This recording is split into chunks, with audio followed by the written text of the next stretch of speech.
Bendiciones para todos. Buenas noches. Buenas noches. Amén. Buenas noches. Bendecida noche, pastor. ¿Cómo están? Buenas ¿Cómo? noches a todos. Bendiciones.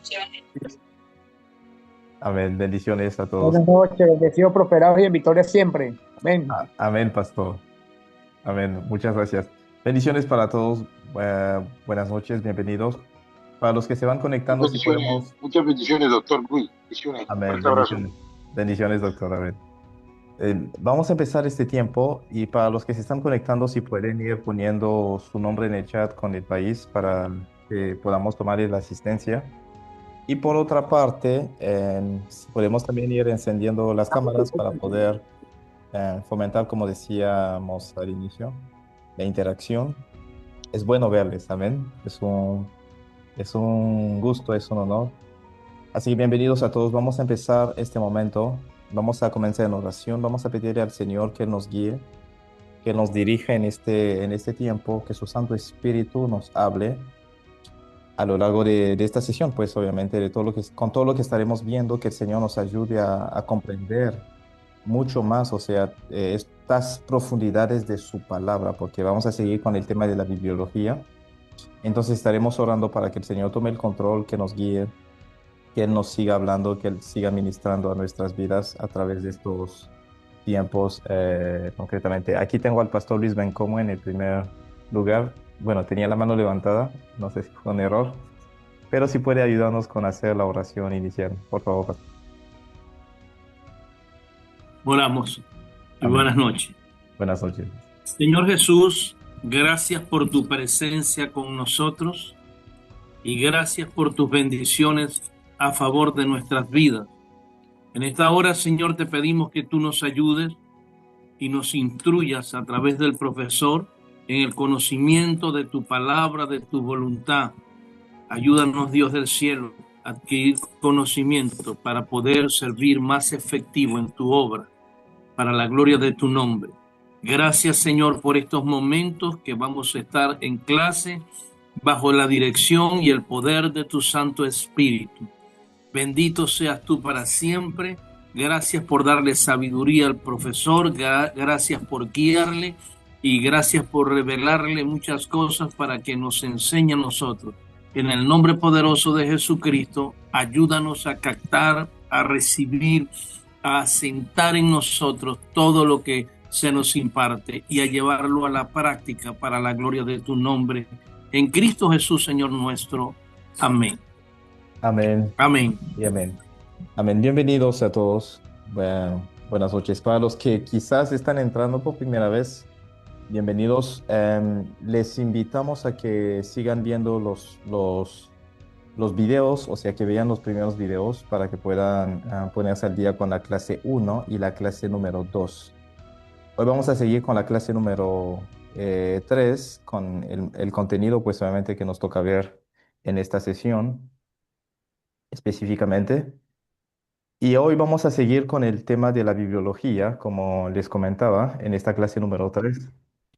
Y estaremos viendo la parte de la infalibilidad de las escrituras y estaremos viendo otros temas. No voy a pasar mucho tiempo en estos primeros contenidos, sino solamente recordar brevemente el contenido que vimos la semana pasada, que fue principalmente, o sea, las escrituras, la parte de la bibliología. Vimos la inspiración de las escrituras, vimos la verificación de las escrituras.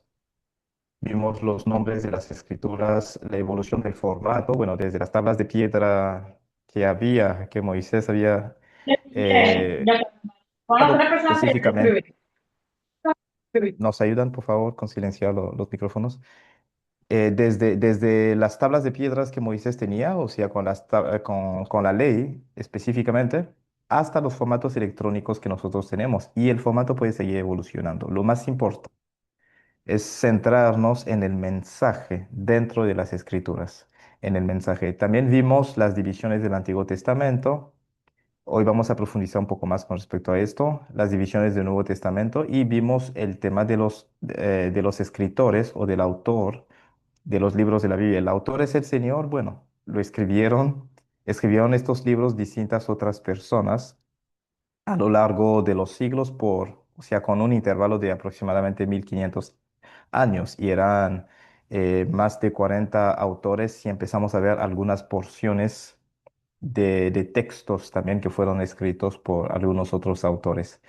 Esto fue lo que vimos la semana pasada. Hoy el contenido es un poco extenso, pero bueno, así que nos vamos a ir directamente en el contenido de hoy específicamente. Entonces, hoy estaremos viendo el tema de la infalibilidad de las escrituras y estaremos procurando llegar a ver el canon bíblico, o sea, la formación del canon. Cuando hablamos del canon es la estructura que tenemos completamente de la escritura, o sea, pero es como, cuando vamos a verlo en su término correcto, como esa caña de medir, o sea, eh, que permite identificar qué libros podían ser parte o confirmar más bien qué libros podían ser parte de la Biblia, de las Sagradas Escrituras y qué libros no. O sea, es prácticamente lo que se ve en esta parte del canon, pero lo vamos a estar desarrollando cuando vayamos siguiendo. Pero antes de avanzar, necesitamos comprender por qué decimos que la Biblia, que las Escrituras son infalibles. ¿Por qué lo decimos? ¿Por qué debemos nosotros de confiar en las Escrituras? ¿Por qué debemos de confiar? La semana pasada vimos la parte del hecho de que las escrituras fueron inspiradas por Dios. Bien vimos el punto donde explicamos también la parte de la verificación de las escrituras y ahí fuimos desarrollando otras partes de contenido. Entonces, hoy vamos a ver otro punto para ayudarnos a confiar más en este libro que nosotros tenemos, que es la Biblia. Entonces, cuando empezamos a estudiarla, entendemos algo fundamental. La Biblia es digna de confianza. ¿Y por qué yo debo de confiar en la Biblia? ¿Por qué debo de confiar en lo que dicen los textos bíblicos? ¿Por qué debo de confiar en este mensaje que me relata, o sea, que me relatan las escrituras desde Génesis hasta Apocalipsis? ¿Por qué debería yo de confiar en esto específicamente? Que la Biblia es infalible, porque la Biblia es infalible.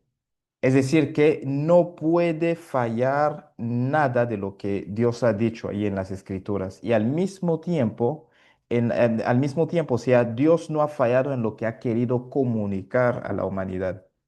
Y hay otro punto importante, es que la Biblia es inerrante, es decir, que no hay errores en la Biblia, aunque algunos se levanten y digan, pero es que hay puntos aquí que no coinciden, hay ciertas cosas que parecen ser contradictorias. Vamos a tratar de resolver estas preguntas hoy. En realidad, la Biblia no es errante, o sea, no tiene error. La Biblia no tiene error en sí. La vía es inerrante, no tiene esa parte del error específicamente. Entonces, no contiene errores y tampoco puede conducir al error, porque es simplemente lo que Dios ha dicho, pues obviamente nos lleva siempre al camino de la verdad como tal. Entonces, Dios siendo su autor, el Señor refleja su infalibilidad en las escrituras que son su manifestación, o sea, la manifestación de su misma naturaleza como tal. Entonces, Dios no puede mentir, las escrituras no pueden mentir. Dios no puede equivocarse, las escrituras que Él nos dejó no se pueden equivocar completamente. Entonces, para poder estudiarlo, vamos a ver algunos puntos importantes, que es que la Biblia es inerrante, es decir, que no hay error en ella. La Biblia es suficiente. Estaremos viendo también que la Biblia es confiable, que la Biblia es fidedigna y al mismo tiempo que la Biblia es suficientemente científica, puntos que estaremos desarrollando antes de entrar en la parte del canon de Antiguo y del Nuevo Testamento como tal. Entonces, cuando decimos que la Biblia no es errante, o sea, que la Biblia es inerrante, ¿a qué nosotros nos estamos pidiendo como tal? O sea, cuando decimos que la Biblia es inerrante, estamos diciendo que no contiene errores en los manuscritos que tuvimos. Y hablo bien de los manuscritos originales. Es decir, que en los manuscritos originales, en lo que los autores principales o los escritores principales escribieron, no hay error. No hay error. Aquí voy a hacer énfasis en algo en específico, porque puede que las traducciones tengan detalles que necesiten mejoras, pero en sus manuscritos originales no hay error. Es un punto importante. Por esta razón es que, pues, las versiones, cuando las vayamos a ver la próxima semana, evolucionan. ¿Por qué? Porque el que lo traduce al español no necesariamente habla español, no necesariamente habla hebreo de base, no necesariamente habla griego de base, no necesariamente habla arameo, que son los idiomas originales de la Biblia. Entonces, él va a hacer una traducción y se puede dar cuenta de que, no lo traduje de la forma más correcta posible. Entonces, el manuscrito no tiene errores a la hora de traducir la Biblia, traducirla en distintos idiomas, puede que haya detalles que necesiten mejoras. Estoy siendo bien enfático con estos puntos. Entonces, el hecho de que en una versión diga algo, en otra diga otra cosa y que tengamos una cierta confusión no significa que la Biblia tenga error. Son detalles que se presentan a la hora de hacer las traducciones. Y esto lo puedo decir y los que están aquí que hacen traducción o trabajos de intérpretes también lo pueden decir.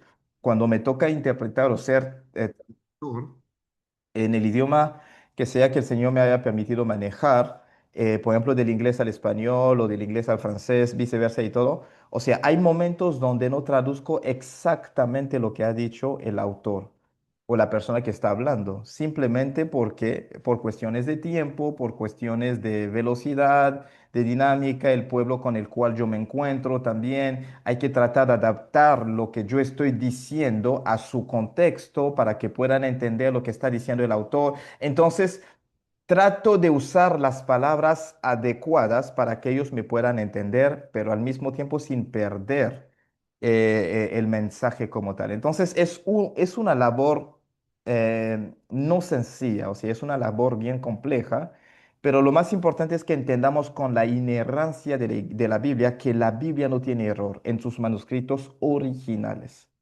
La Reina Valera puede tener varias versiones, una versión revisada, una versión contemporánea y todo lo demás, una versión actualizada, como sea una versión de 2015, lo que sea. Quizás vaya a salir otra versión más tarde, pero son mejoras que van dando a la parte de la traducción, no porque el manuscrito que usaron tuviese o tuviera errores. Es un punto importante. Entonces, en todo lo que afirman, estos manuscritos en la historia, en la doctrina, en la moral, en el propósito espiritual, en todos los aspectos, no hay errores. No hay errores. Es importante esto. Entonces, en las traducciones tampoco hay errores, solo hay detalles de traducción. Solo hay detalles, porque hay personas que llegan a decir, bueno, esta versión es demoníaca, no viene de Dios, porque hay cosas aquí que están bien equivocadas. O sea, cuando lo estudiemos la próxima semana lo vamos a comprender mucho mejor.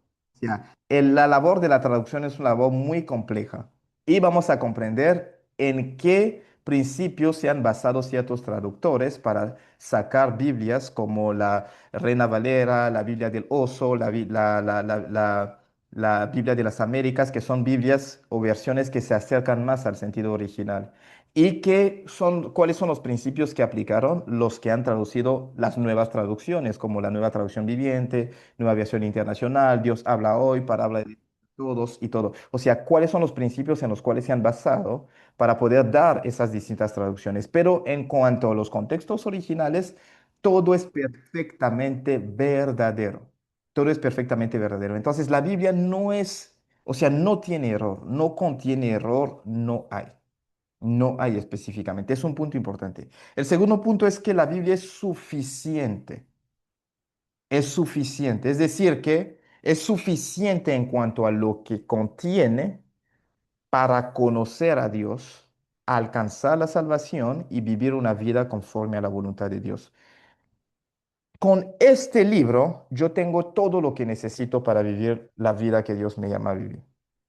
Con lo que Dios ha dicho en su palabra, yo tengo todo lo que necesito para conocerle a Él. Con todo lo que hay aquí en la Biblia, yo tengo todo lo necesario para alcanzar la salvación. con todo lo que hay aquí, yo tengo todo lo necesario para poder vivir conforme a la voluntad de Dios. Es importante. Entonces, no necesito algo nuevo. Solo necesito entender, comprender y recibir la revelación profunda de lo que hay aquí. Porque Dios no va a cambiar el método de la salvación. El Señor no va a cambiar la forma de llegar a conocerle a Él. El Señor no va a cambiar los principios para llegar a tener una vida que está conforme a su voluntad y que le agrada. No lo va a cambiar. Ya nos dejó todo en la palabra.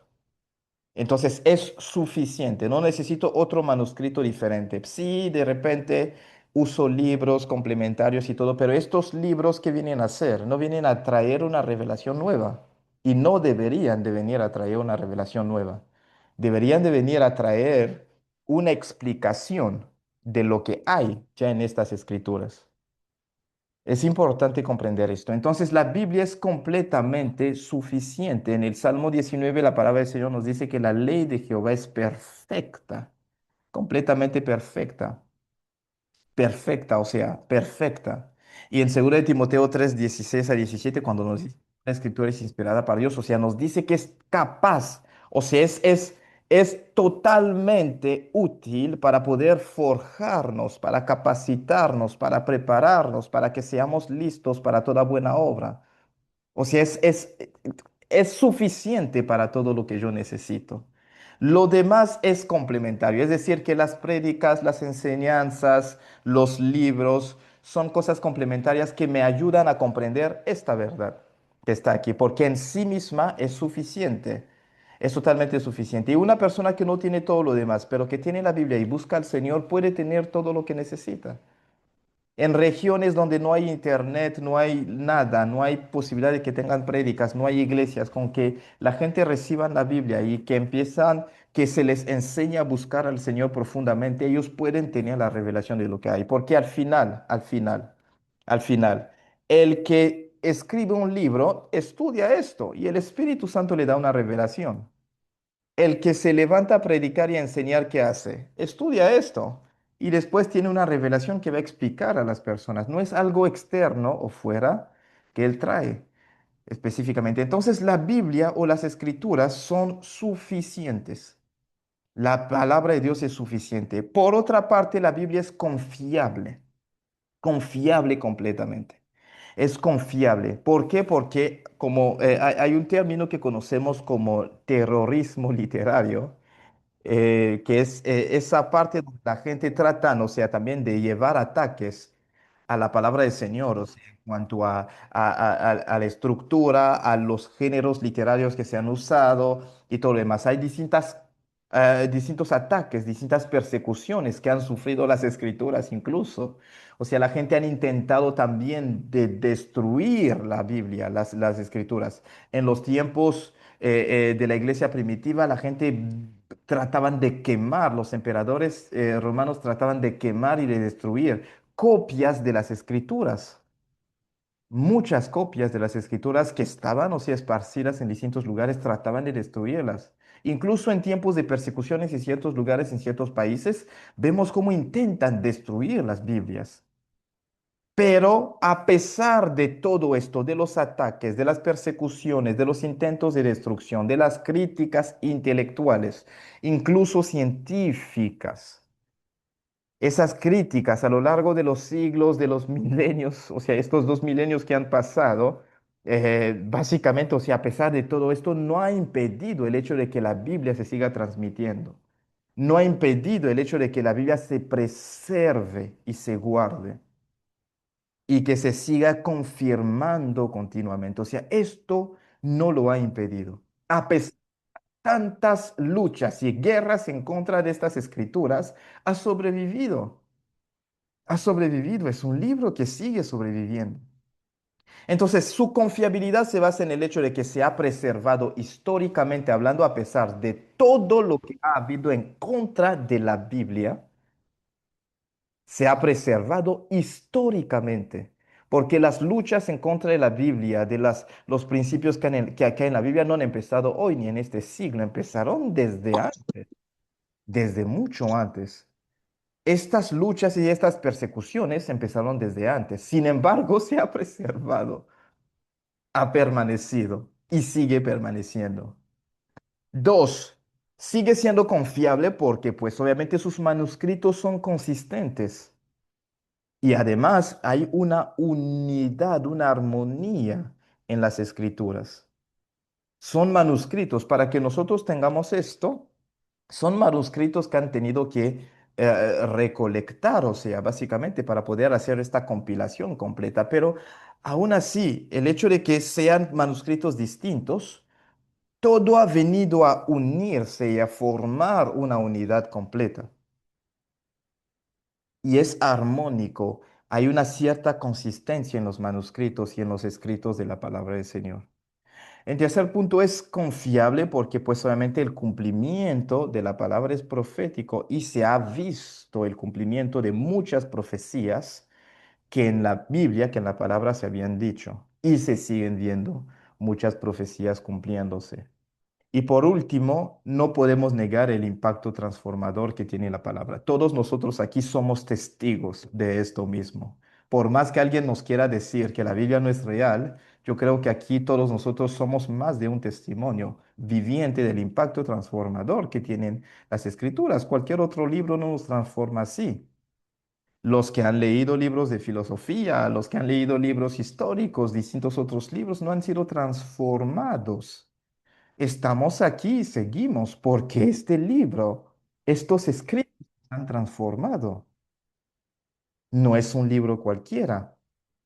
Entonces, esto nos ayuda a confiar en esto porque algo puede pasar que yo no crea. O sea, que yo llegue a un punto donde no creo en lo que la gente me dice acerca de las escrituras.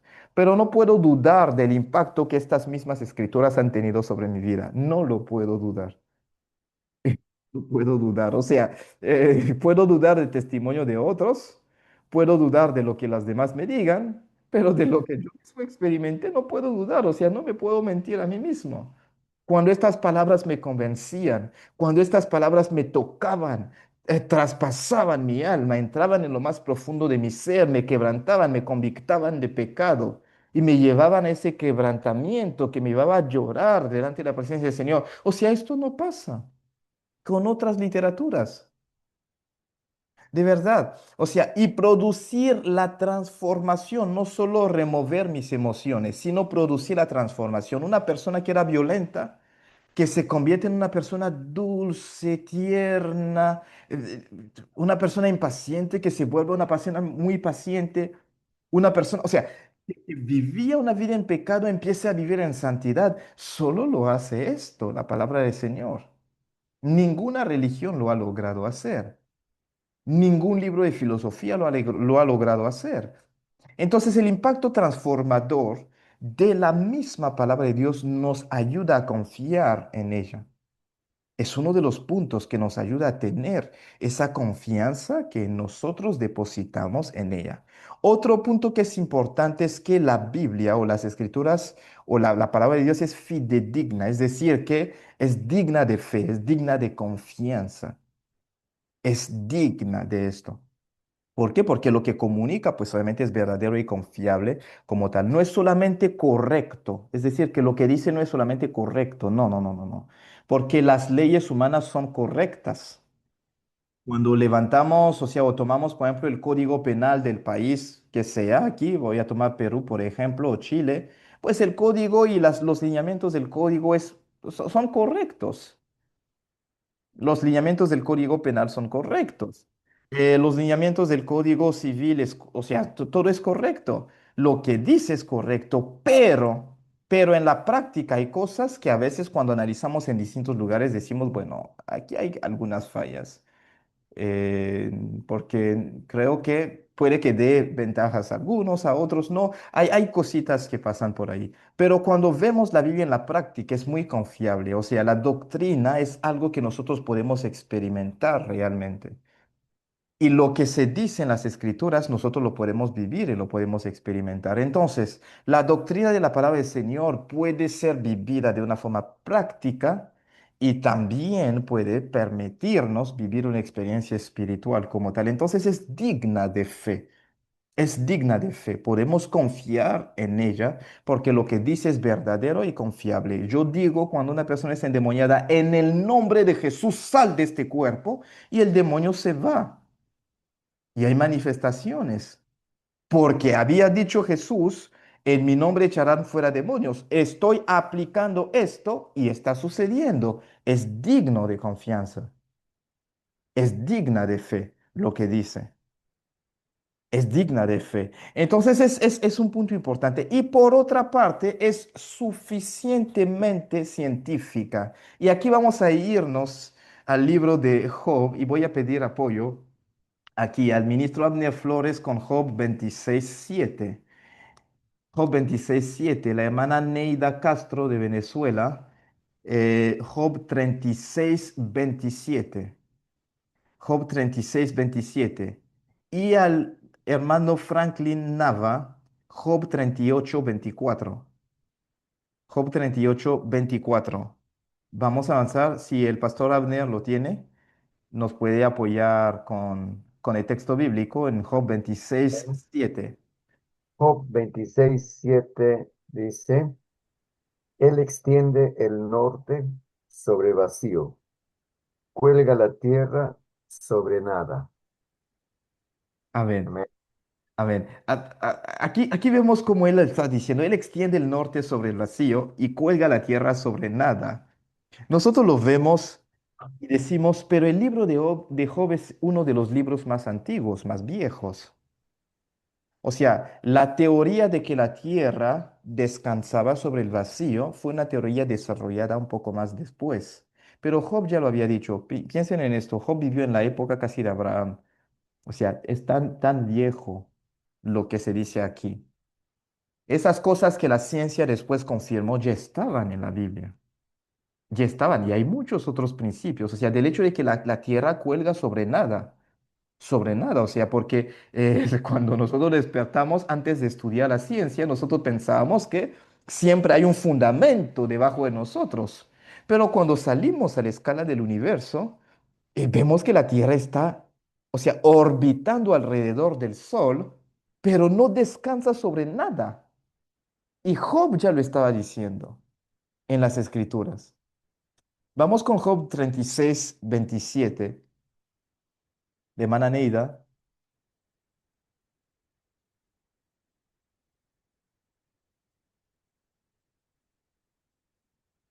Job 36:27. Así que está tratando de abrir su micrófono. Noche, ¿me escuchan? Ahora sí. Ok, gracias. Perdón, Hot 2627. No, no, 36:27. Ya, 36, perdón. Un momento. Ah, ya. Ajá. 30. Ajá. 27, sí. Dice, añadió Eliú y dijo, espérame un poco y te enseñaré. No, 36, versículo 27. Versículo 27. Versículo 27. Ok, perdón, disculpe. Ajá. Él atrae las gotas de las aguas al transformarse el vapor en lluvia. Amén. Aquí él nos está hablando de lo que nosotros conocemos como el ciclo de la lluvia, ¿no? Cuando lo estudiamos en biología Ujú.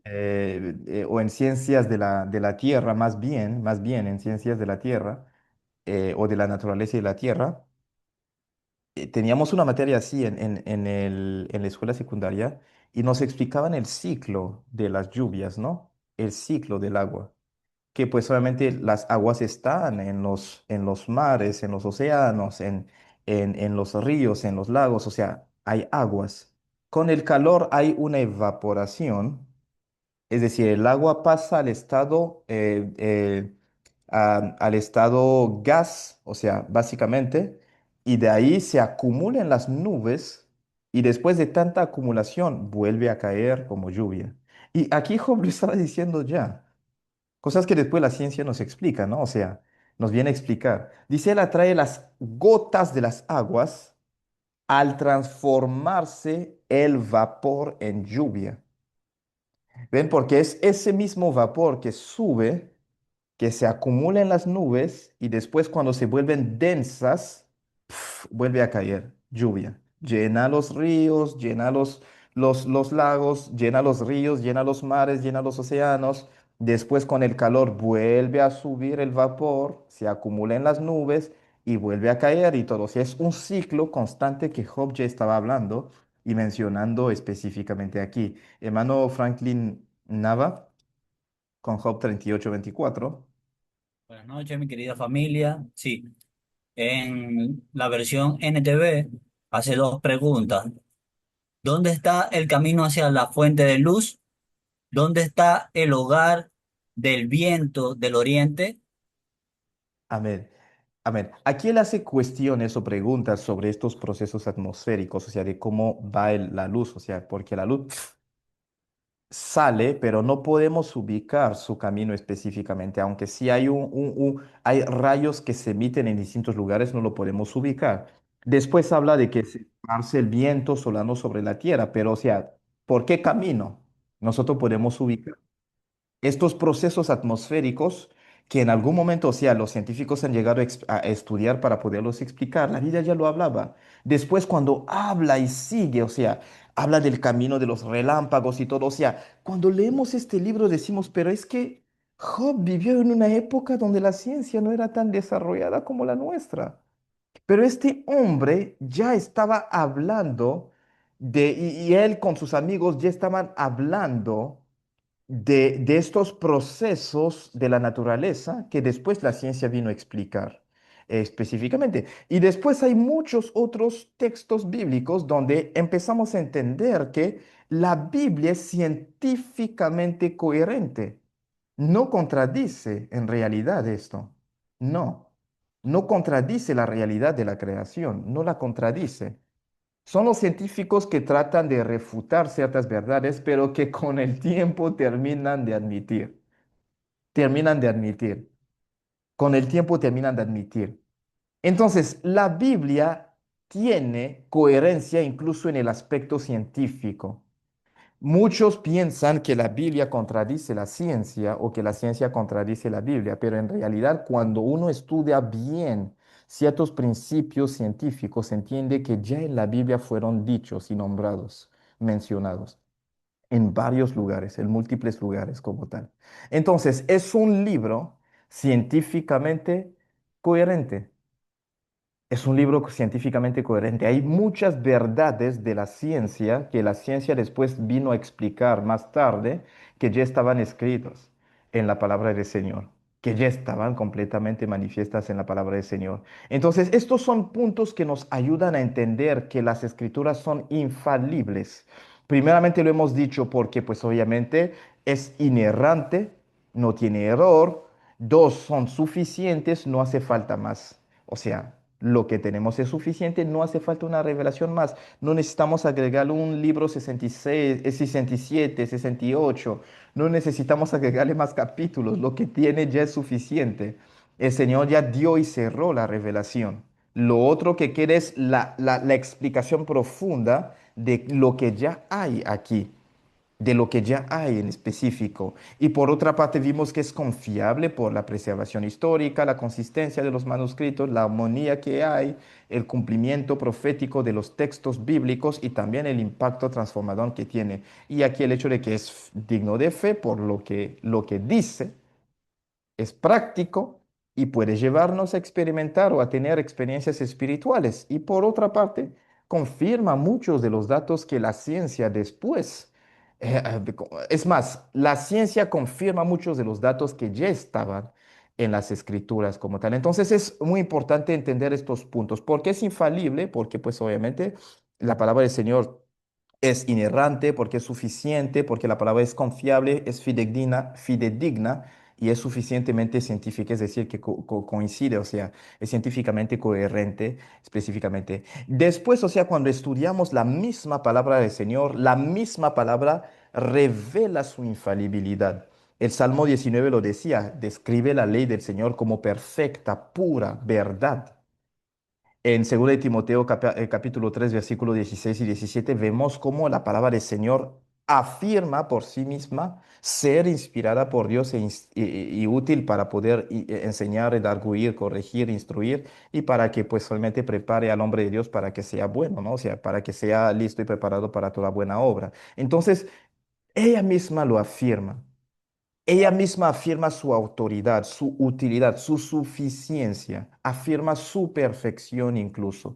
Si esa Biblia confiamos que viene del Señor, que fue inspirada por Dios, y que la inspiración es de Dios. Y ahí ella afirma, o sea, que es perfecta y total, o sea, todo lo que necesitamos, entonces, o sea, manifiesta ella misma, testifica de sí misma. Dice, yo soy autosuficiente, no necesitan más nada para poder vivir. Y por otra parte, Jesús también en su vida, porque la ciencia no niega, ni la ciencia ni la historia niega la existencia y la vida del Señor Jesús. Cuando vayamos a estudiar la cristología lo vamos a ver, pero nos damos cuenta de que la ciencia reconoce que Él vino a la tierra. Entonces, lo que se dice acerca de Jesús es real. Y Jesús él mismo afirmó la autoridad y la infalibilidad de las Escrituras. Él dijo que la escritura o sea, no puede ser quebrantada. En Juan capítulo 10 versículo 35 él lo afirma. En Mateo capítulo 5 del 17 al 18 él dice que ni una tilde de lo que hay, o sea, pasará. Ni una tilde pasará. En Juan 17 él confirma que la palabra de Dios es verdad. Como tal, entonces Jesús mismo habló de las escrituras como palabras verdaderas, como palabras en las cuales podemos confiar absolutamente. Y confió en la autoridad de la misma escritura. Afirmó que la escritura era verdad y que estas escrituras no pueden fallar. El Señor Jesús, nuestro Señor y Salvador, lo afirmó él mismo. Él lo dice. Y después en Mateo capítulo 4, cuando él se enfrenta en esa tentación con Satanás, él contesta con las escrituras, mostrando la importancia de las escrituras en mi defensa, en nuestra defensa espiritual, la verdad absoluta que transmitían las escrituras y la autoridad que tienen las escrituras. Jesús en su defensa frente a esas tentaciones usó una expresión que él repitió 3 veces, escrito está. No solo de pan vivirá el hombre, sino de toda palabra que sale de la boca de Dios. Escrito está, no tentarás al Señor tu Dios. Escrito está. No, no, o sea, no tendrás otro Dios delante del Señor. O sea, no te postrarás ni adorarás a ninguno. Pero él Al dijo, Señor tú escrito lo está. darás y solo a Él. Dijo 3 veces, escrito está, escrito está, escrito está. Lo dijo 3 veces porque, o sea, él reconocía que la escritura tenía autoridad. Él la usa para su defensa frente al enemigo en ese momento en específico. Entonces, él mismo viene a apoyar la infalibilidad y la autoridad que tienen las escrituras. Por otra parte, las profecías vienen a mostrarnos que son infalibles las escrituras. Las profecías lo muestran porque pues fueron dichas o declaradas siglos antes, pero al mismo tiempo se han cumplido con exactitud. Con exactitud se han cumplido. Lo que se había dicho de Jesús se cumplió. Lo que se había dicho de los tiempos en los cuales iban a suceder las cosas se cumplió. Lo que se había dicho de Juan el Bautista se cumplió. Lo que, o sea, obviamente Jesús mismo estaba diciendo de los discípulos y todo, llegó a cumplirse. Lo que él estaba anunciando en la tierra, lo estamos viviendo hoy en día. Lo estamos viviendo. Lo que los apóstoles también dijeron en las epístolas, se está viviendo hoy. Lo estamos viendo hoy. Son realidades que están sucediendo, cosas que están pasando hoy en día. Entonces, las escrituras, las profecías se han cumplido. Se han cumplido. El apóstol Pedro lo decía, que los profetas anunciaron a Cristo y pues obviamente esto se llegó a cumplir. Jesús hablaba también en Lucas 24 de cómo todo estaba apuntando a Él, que todo estaba hablando de Él. Hablando de esos escritos proféticos, pero lo que también después se ha dicho se ha llegado a cumplir. Se ha llegado a cumplir completamente. En la cruz del Calvario, cuando Jesús dice, Dios, Dios, Dios mío, o sea, Padre, Padre, ¿por qué me has desamparado? Él hacía referencia a Salmo 22, donde, o sea, obviamente lo menciona también. Entonces, vemos cómo en las Escrituras las profecías dadas se han llegado a cumplir al detalle, se han llegado a cumplir con precisión. con precisión, algo que los científicos, el mundo, los historiadores no pueden negar.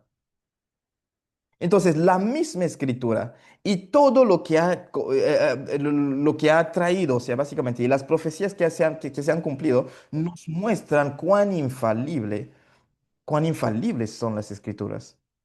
Y esto nos ayuda a confiar, además, o sea, en todo lo que dice las escrituras como tal. Entonces, viendo esta parte de la infalibilidad, empezamos a entender que yo confío en esto porque fue inspirado por Dios, porque fue verificado y al mismo tiempo porque es infalible por los argumentos que nosotros hemos tenido. Ahora, ¿cómo este canon, es decir, cómo yo o cómo nosotros llegamos a tener este canon bíblico? ¿Cómo llegamos a tener nosotros esta cantidad de libros definidos aquí? Necesitamos comprender también esta parte porque es uno de los argumentos que nos ayuda a comprender y a confiar en lo que está escrito en la palabra del Señor. Porque algunos se levantan con argumentos como que pues si fueron los hombres que definieron los libros. No, no es cierto. Los hombres simplemente aceptaron, terminaron de confirmar lo que ya estaba establecido. Y es lo que vamos a ver a continuación, o sea, cómo se fue formando el canon como tal. Entonces, para empezar, ¿qué es el canon? ¿Qué es el canon?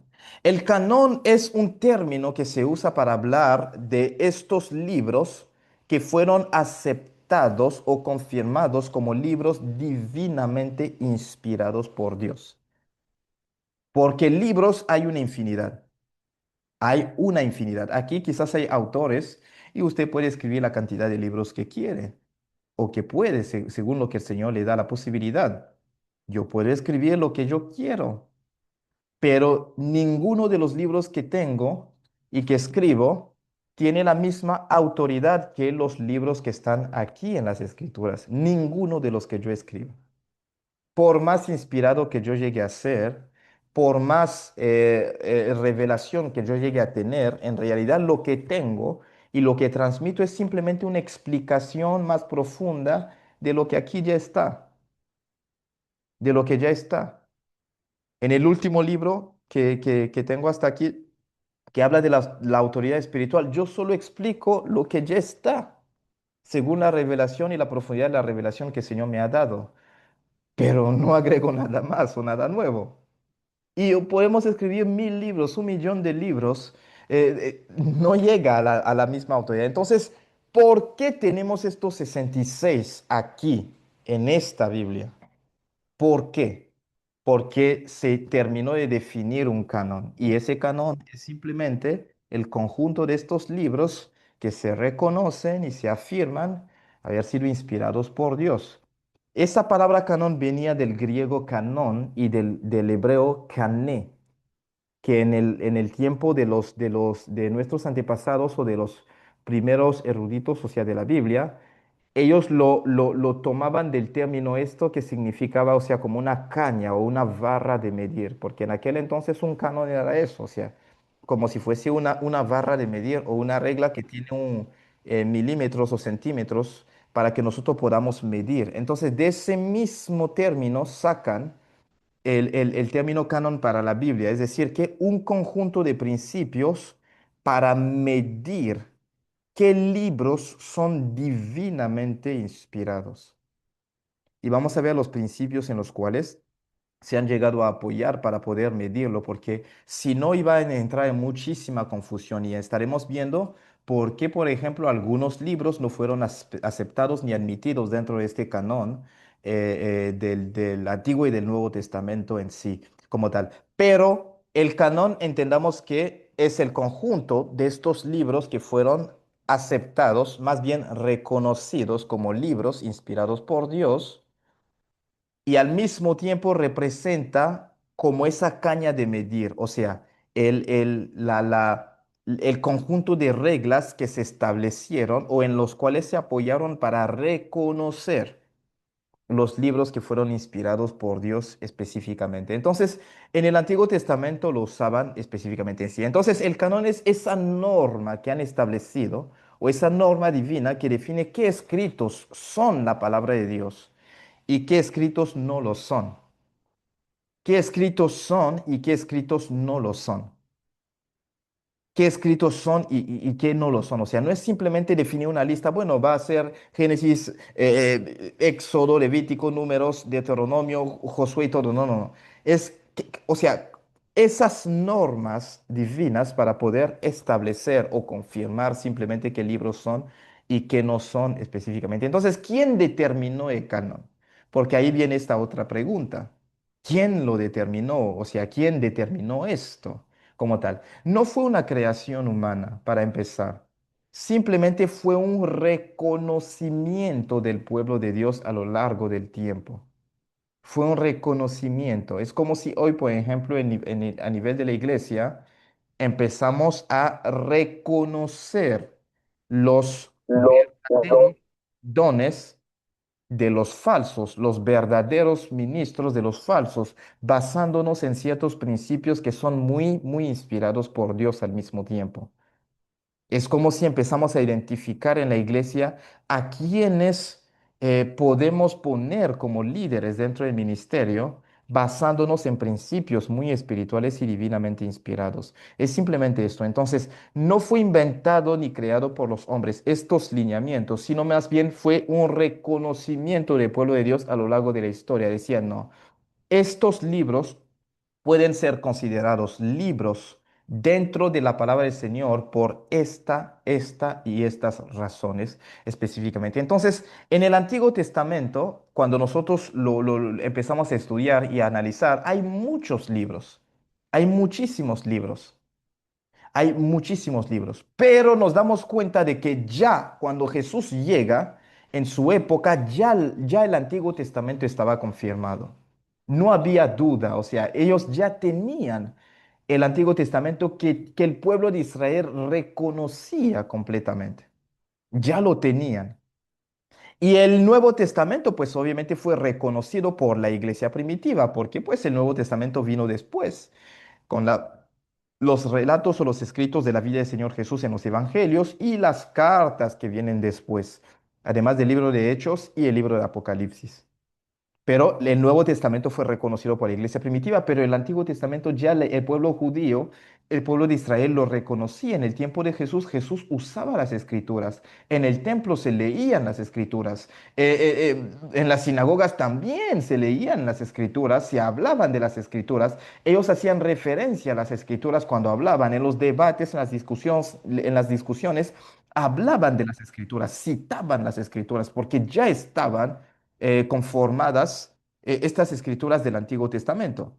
Y en la época de la iglesia primitiva, o sea, a medida que iban avanzando los años, fueron reconociendo el canon del Nuevo Testamento, es decir, la constitución del Nuevo Testamento. Entonces, Dios es el autor del canon.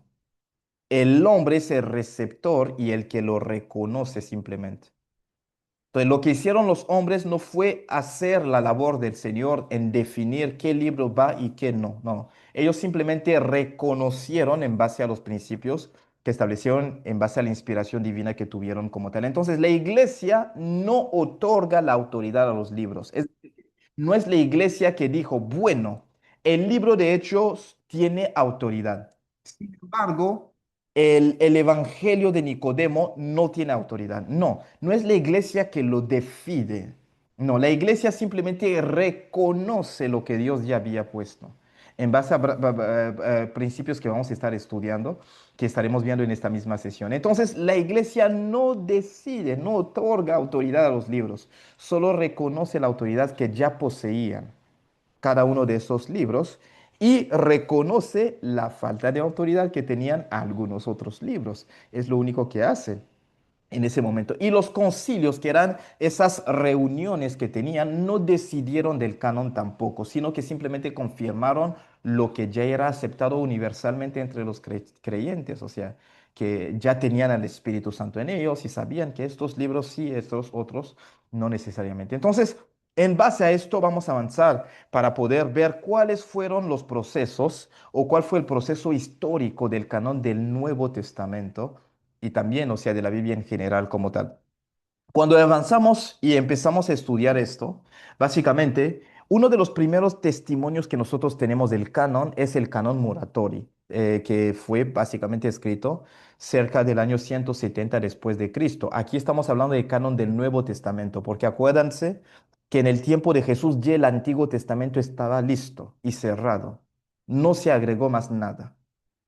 Entonces, los concilios que hubo después solo vinieron para definir los libros del Nuevo Testamento, no del Antiguo, porque cuando Jesús estaba en la tierra, ya el Antiguo Testamento estaba listo, ya estaba listo. La clasificación de los libros en los libros del canon del Antiguo Testamento y los libros deuterocanónicos, que vamos a ver también hoy, eso ya estaba hecho. Entonces, no hubo ningún invento ni nada, ningún agrego, no agregaron nada a lo del Antiguo Testamento en el tiempo de Jesús. Es más, Jesús usa y hace referencia a los textos del Antiguo Testamento. Hay más de 600 referencias del Antiguo Testamento en el Nuevo Testamento, porque ya existía y ya estaba conformado. Entonces, lo que estamos viendo de este proceso histórico es del Nuevo Testamento, porque es el Nuevo Testamento que necesitaban definir o terminar de definir para que la Biblia que tenemos aquí fuera completamente cerrada para evitar esas desviaciones, porque acuérdense que en el contexto de la iglesia el Señor le encargó a los apóstoles la responsabilidad de establecer las bases en un inicio. Entonces ellos reciben las enseñanzas de Jesús y mandan enseñanzas también al pueblo del Señor. De ahí vienen las cartas y los demás libros que nosotros tenemos. Y después la iglesia hizo una cosa únicamente, fue reunir esos libros con la autoridad de Dios y ponerlos y agruparlos para que la Biblia fuese completa y ya, listo. Si no, pues hasta hoy, imagínense, o sea, la gente iban a seguir agregando y agregando y agregando y agregando y agregando. Yo tengo una revelación ahí y voy a agregarlo y todo. Es terrible esto, o sea, básicamente. Entonces, ¿qué tenía ese canon Muratori? Ese canon reconocía la mayoría de los libros que tenemos en el Nuevo Testamento. Solo omitía algunos libros como Hebreos, Santiago, Primera y Segunda de Pedro en algunas de las versiones de ese canon. Entonces, el primer canon que se reconoce, que se conoce que hubo, que existió, fue ese canon Moratori, alrededor del año 170, que tenía todos los libros del Nuevo Testamento, excepto Hebreos, Santiago, Primera y Segunda de Pedro.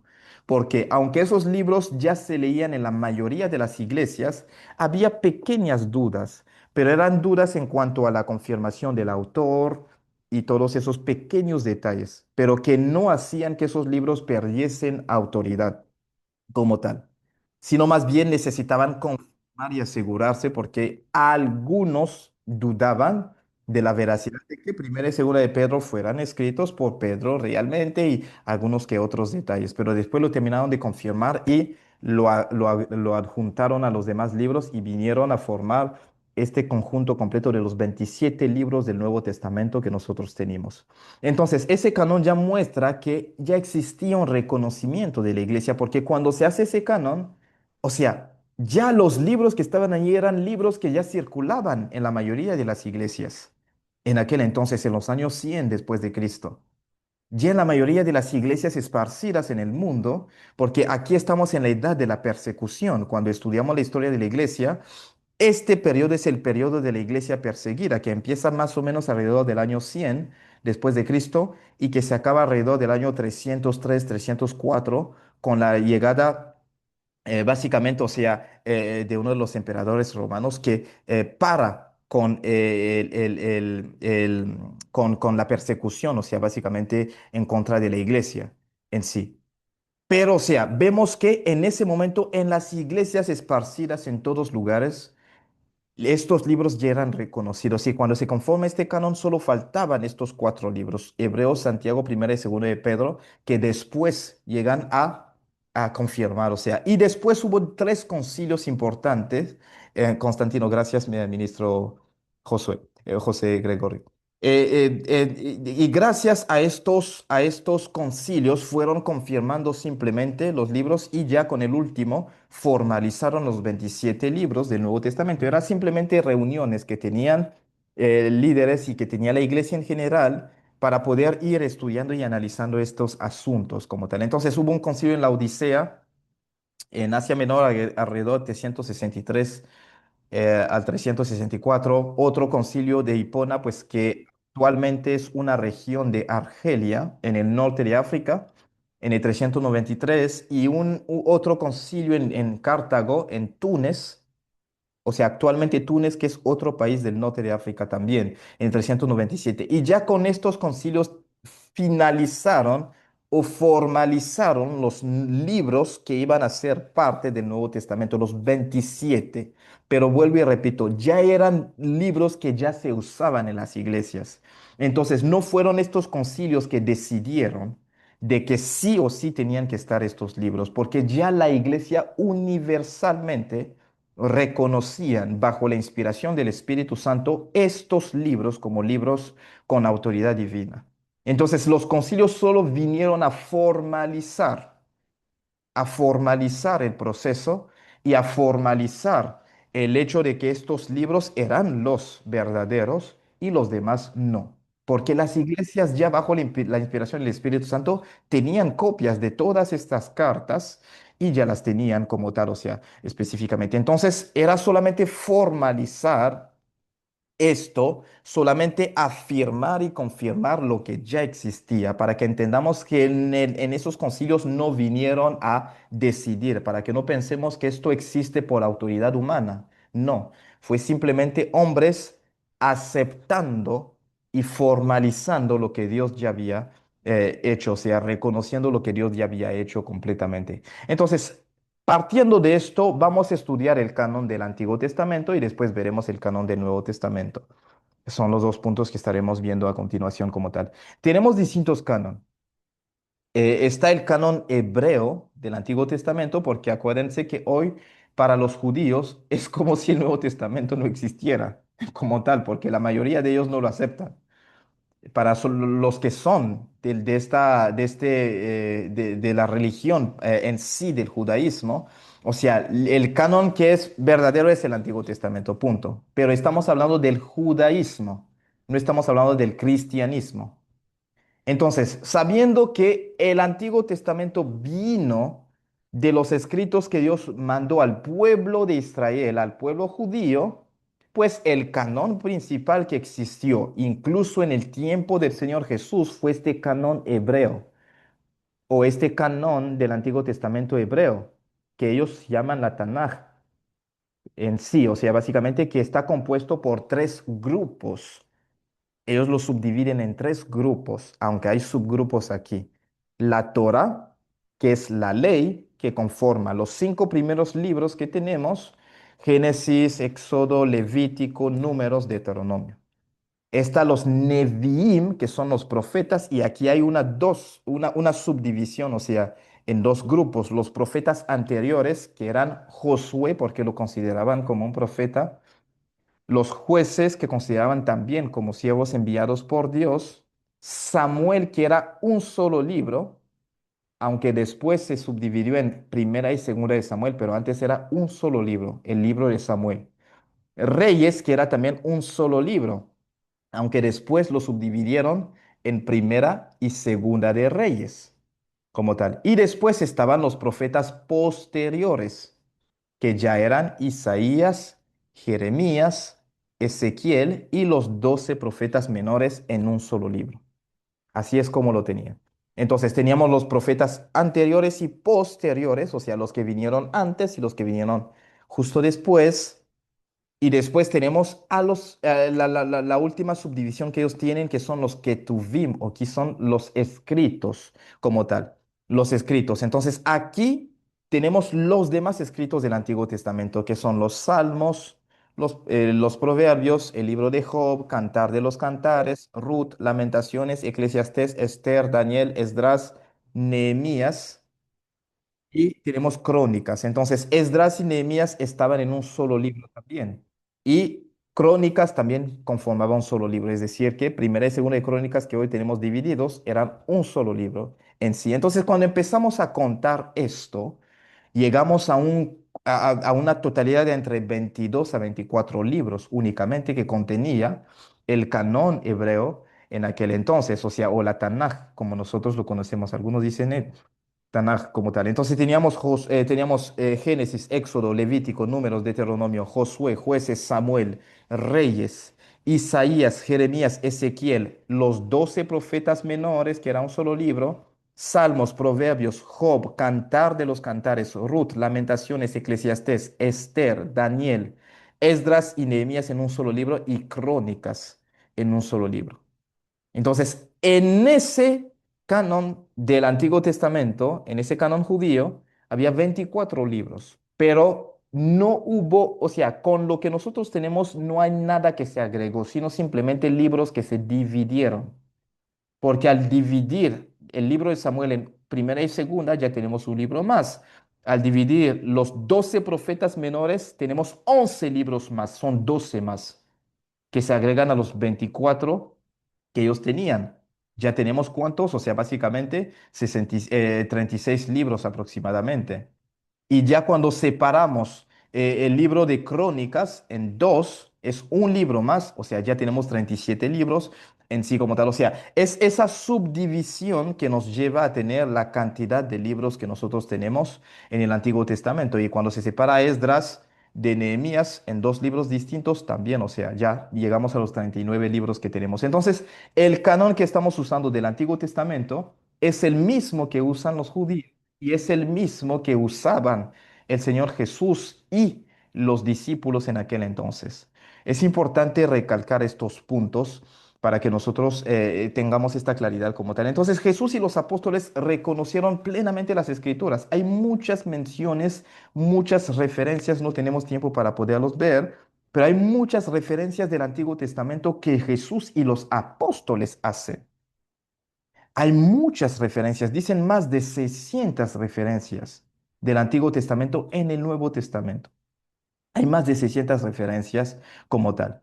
Entonces, cuando Jesús habla del Tanaj, él dice desde Abel hasta Zacarías.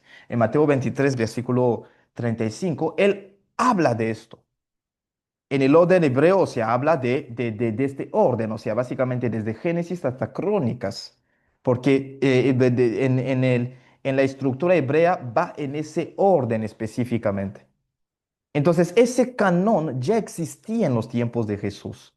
No fue un invento humano y todo. Y si Jesús no citó a ninguno de los libros deuterocanónicos como Judith, como Baruch, como Siracide, como, o sea, Macabeos, Tobías o Tobit, es porque para él estos libros no eran parte del canon. Jesús nunca hace ninguna referencia a cosas dentro de estos libros que después vemos en la Biblia católica, por ejemplo, porque no eran parte del canon oficial aceptado y admitido por los judíos, principalmente en aquel entonces, como tal. Entonces, la Biblia cristiana, la que nosotros tenemos, tiene esta subdivisión que tenemos, pero en 5 partes. Los judíos lo subdividen en 3 partes, la Torah, los Nevi'im y los Ketuvim.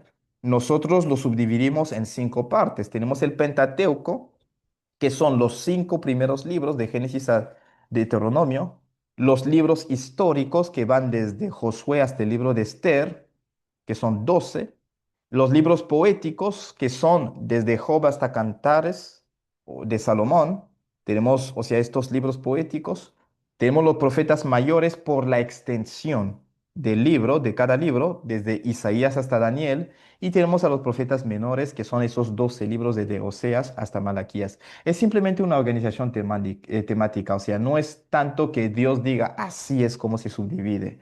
Entonces, la subdivisión no debería de preocuparnos como tal, o sea, es simplemente una organización que se ha hecho para el estudio, para la comprensión, para una organización temática de los libros y no tanto cronológica de los libros en sí como tal. Entonces, ¿cómo se formó el canon del Antiguo Testamento? Se fue formando progresivamente. Primeramente, la Torah fue reconocida, o sea, los judíos en un momento específico tenían la Torah. Acuérdense que cuando entran en la tierra prometida, ellos tenían la Torah, los 5 libros. Porque cuando Moisés se va, ellos tenían hasta Deuteronomio. Entonces, en el tiempo en el que José los lleva a la tierra prometida, tenían hasta la Torah. Después, con el tiempo, la evolución de la historia, pues obviamente tenían los demás libros, que son esos libros que consideran como los profetas anteriores y posteriores que vimos. Y finalmente vinieron los escritos y fueron aceptando esto completamente. Entonces, el proceso de la formación del canon del Antiguo Testamento se va consolidando alrededor del siglo IV antes de Cristo, del siglo V, perdón, antes de Cristo, en los años 400 más o menos antes de Cristo. Y esto era en los tiempos de Esdras, de Nehemías, de Ageo, de Zacarías y Malaquías, que eran los que vivieron en aquel entonces. Esdras el escriba, Nehemías pues que era este servidor del rey, y Ageo, Zacarías y Malaquías, que eran los profetas de aquel entonces, de ese tiempo como tal. Entonces, es en esa época de ellos que se va consolidando el canon del Antiguo Testamento. Entonces, este canon del cual nosotros estamos hablando ya fue conformado casi en los años 400 antes de Cristo. Entonces, ¿cuántos libros tenía? Si lo vemos según la Biblia hebrea, pues tenía 24 libros. Según lo que tenemos nosotros, tenía 39 libros. Entonces, ¿de dónde vienen los demás libros? Fueron escritos en el tiempo intertestamentario, en el tiempo de silencio, desde Malaquías hasta el Nuevo Testamento. En esa página blanca que tienen en la Biblia que separa el Antiguo Testamento del Nuevo Testamento, los demás libros fueron escritos en ese periodo. Por eso es que no se reconoce su autoridad, porque los judíos ya tenían los 39 libros antes. Entonces, los demás vienen en el periodo intertestamentario, en el periodo entre los dos testamentos, en el periodo de silencio, donde se dice que Dios no habló claramente por voz de profeta al pueblo. Entonces, todos los libros que fueron saliendo en esa época no fueron aceptados dentro del canon verdadero del Antiguo Testamento, aunque algunas religiones lo aceptan, en el tiempo de Jesús no se aceptaba, porque fueron libros escritos en el periodo intertestamentario, en esos 400 años que transcurren entre la finalización de la escritura de Malaquías y el libro de Mateo que empieza el Nuevo Testamento como tal. Entonces ahí es donde empezamos a entender que, o sea, los 39 libros son los que Jesús usó, son los que los discípulos usaron y es lo que nosotros estamos y seguiremos usando como tal, como tal. Y sobre la pregunta que tenía Pastor Luis Bencomo, de indagar un poco más profundamente, no hay una evidencia como tal de que Malaquías fue quien los compiló, o sea, hablando de esos 12 profetas menores en sí, porque pues obviamente en el judaísmo de aquel entonces ellos lo consideraban como el libro de los 12, hablaba de los 12 profetas como tal. Entonces fueron conservados como una sola unidad y posiblemente eran los escribas y las escuelas proféticas posteriores quienes los conformaron, pero no fue, y no hay una evidencia clara de que fue Malaquías quien lo hizo específicamente. Entonces, ¿por qué son 22 o 24 libros? Todo va y depende de estas combinaciones que hay: Samuel, Reyes, Crónicas, Esdras y Nehemías y los profetas menores. Pero para poder cerrar esta parte, este canon ya existía en el tiempo en el cual vivieron estos profetas Ageo, Zacarías y Malaquías, y en el tiempo de Esdras y Nehemías, que son los últimos que pues obviamente escribieron en aquel entonces. Entonces, Esdras, Malaquías y Ageo eran contemporáneos de Esdras, perdón, Ageo, Malaquías y Zacarías eran contemporáneos de Esdras y Nehemías. Históricamente hablando, cuando ustedes estudian la Biblia, si tienen una Biblia cronológica, los van a poner esos libros juntos. Entonces, porque se dividió por temas, pues Esdras está por ahí con Nehemías y los profetas están al final. Pero en realidad son contemporáneos y ya en aquella época tenían todos estos libros y ya este canon estaba conformado.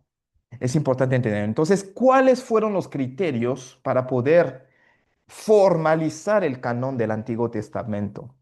Los criterios en los cuales se habían basado esos judíos, esos miembros del pueblo de Dios, para poder aceptar o reconocer los libros que eran inspirados por Dios, eran estos. Se preguntaban si tenían autoridad espiritual o autoridad divina.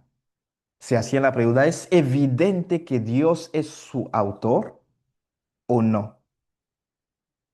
Dos, ¿fue escrito por un profeta o un portavoz de Dios o no lo fue? Así es como ellos hacían, o sea, y los libros iban y ellos los iban analizando en base a estos criterios específicamente. ¿Es evidente que Dios es su autor? ¿Fue escrito por un profeta o un portavoz de Dios o no? ¿Es genuino y se puede saber el tiempo, el lugar, así como su autor o mínimo el escrito, o sea, o el escritor? Son puntos que ellos hacían, o sea, esa parte de la autoridad divina, el origen profético y la autenticidad histórica, además de la coherencia doctrinal. Su doctrina es apoyada por los otros libros que cumplen los mismos requisitos que se han mencionado antes o no. Entonces, basados en esto, cuando nosotros mismos empezamos simplemente a estudiar el libro de Tobías, por ejemplo, donde nos hablan de este arcángel llamado Rafael, que llega y que le dice a ese hombre que use una parte no sé si era o sea, una porción de dentro del vientre de un pez y que encendiera esto y eso iba a repelar a los demonios. Yo digo, bueno, qué doctrina tan rara, ¿no? Que al quemar parte de un pez, yo repelo a los demonios. Y está en la Biblia católica, en el libro de Tobías o de Tobit. Está en la Biblia. Entonces, cuando uno lo estudia, dice, ¿será que esa doctrina eh, es apoyada por lo que dicen los demás libros? Entonces, como la Biblia es coherente, no cuadra. Entonces, ustedes mismos, si toman la tarea de estudiar o leer esos libros de teología canónicos, ya les sale a la luz por qué no son parte, por qué no lo son específicamente. Entonces, cuando vemos tenemos una otra confirmación, es que Jesús y los apóstoles citaron al Antiguo Testamento más de 600 veces. Pero todas las citas que hicieron están en estos 39 libros que nosotros estamos diciendo, de los cuales estamos hablando. Ninguna de las citas ni de Jesús ni de los apóstoles hace referencia a textos que están en libros como Baruch, Judith, Tobit, y todos esos otros libros que fueron agregados después en el tiempo intertestamentario. Entonces, esto nos viene a confirmar aún más la veracidad de ese canon de 39 libros en el cual nos apoyamos para poder avanzar. Ahora, el caso libro de Job, para que entendamos esto. Aunque Job, del libro de Job no se conoce con certeza su autor, aunque se conoce, la canonicidad del libro de Job se apoya más bien por el hecho de que ya los judíos que estaban en aquel entonces lo aceptaban dentro de los ketuvín, o sea, de estos escritos, ya lo aceptaban. Por alguna razón, ellos lo estaban aceptando dentro de ese canon. Ya lo aceptaban. Lo demás no lo aceptaban. El libro de Job ya lo aceptaban. Dos, tiene una coherencia doctrinal profunda con los demás libros. No era parte del pacto abrahámico, pero sin embargo, o sea, los principios que se enseñan ahí coinciden con los demás. Además, refleja la autoridad espiritual y teológica de la revelación divina. Dentro de esto mismo, cuando lo leemos el libro de Job, vemos la coincidencia y la coherencia con lo demás. Y por otra parte, fue reconocida por la tradición judía, después por la iglesia también. La iglesia reconoce esta. Entonces, aunque el autor no ha sido definido, ha sido reconocido por su autoridad divina, la coherencia doctrinal y la aceptación en ese canon hebreo que ya existía en el tiempo de Jesús. Y ahora, en cuanto al Nuevo Testamento, ¿cuáles fueron los criterios en los cuales ellos se apoyaron para poder definir el canon del Nuevo Testamento? ¿Cuáles fueron los criterios? En el Antiguo Testamento, cuando vimos los criterios, dijimos que se apoyaban en la autoridad divina, el origen profético, la autenticidad histórica y la coherencia doctrinal. En el caso del Nuevo Testamento, que esto ocurre como unos 700 años después de que el canon del Antiguo Testamento ya estaba conformado, porque acuérdense que estos del Antiguo Testamento fue conformado casi en los años 400 antes de Cristo, y el del Nuevo Testamento fue finalmente formalizado alrededor de los años 397, casi 400 después de Cristo. Pasaron como 800 años. Los criterios aquí son los criterios en los cuales se apoyó la iglesia primitiva para reconocer y formalizar el canon del Nuevo Testamento. Y aquí están los principios, la apostolicidad. ¿El autor fue un apóstol o tuvo una estrecha relación con algún apóstol o no? Es uno de los criterios en los cuales se apoyaron para poder definir ese canon del Nuevo Testamento. ¿Por qué? Porque acuérdense que todos los libros del Nuevo Testamento fueron escritos o por un apóstol o por alguien cercano a ellos. Ah, no era el único criterio, porque hay un evangelio de Pedro que no fue aceptado. Hay un evangelio de Pedro, según San Pedro, que hay más, hay más. Hay Apocalipsis de Pedro dentro de los libros apócrifos, que no fue aceptado. Por lo demás que sigue la ortodoxia, ¿hay una coherencia doctrinal con la enseñanza de Cristo? ¿El contenido del libro es de consistencia doctrinal y enseñanza? O sea, ¿transmite una enseñanza o no? El uso extendido en las iglesias. ¿El libro ha sido aceptado? O sea, muchas iglesias o la mayoría del cuerpo de Cristo lo ha aceptado o no. ¿Por qué? Porque el buen punto es que el Espíritu Santo había descendido. Entonces él ponía el mismo sentir en los corazones de los creyentes. Y había libros que evidentemente la iglesia rechazaba. Así, claramente.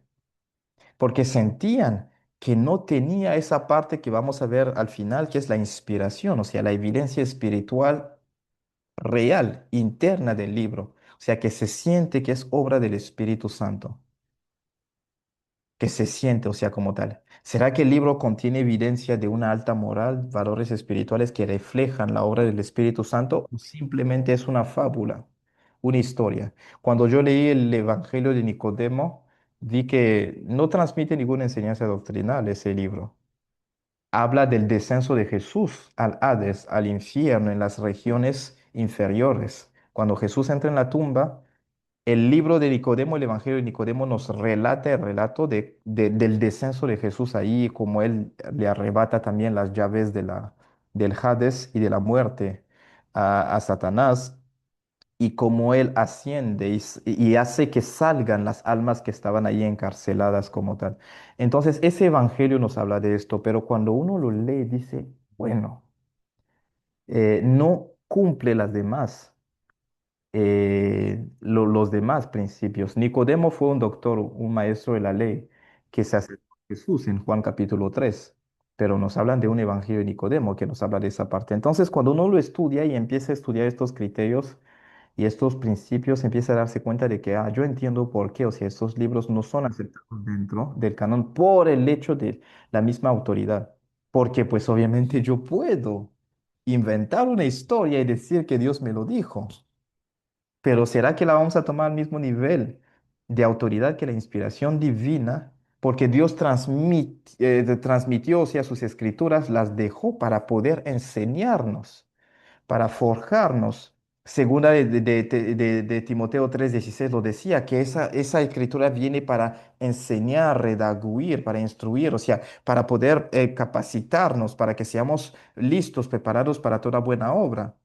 Entonces, un libro que es solamente un relato, una fábula, es bastante complejo, bastante complejo. Y al mismo tiempo, cuando nosotros estudiamos y vemos, por ejemplo, libros como el libro de Enoch y todo lo demás, empezamos a entender, o sea, por qué no son parte de estos libros concretamente. Entonces, aquí está el caso de la epístola de Hebreos. Hay un caso específico con respecto a esto, o sea, aunque el autor no es identificado, han habido muchas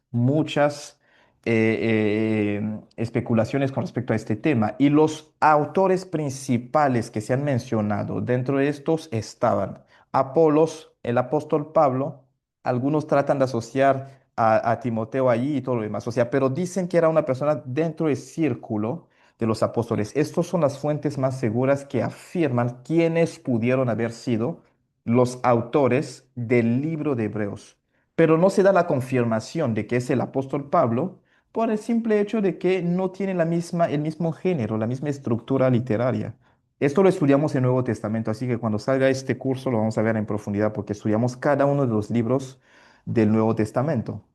Y ahí explicamos cómo el libro de Hebreos es parte del canon, pero el autor no fue definido.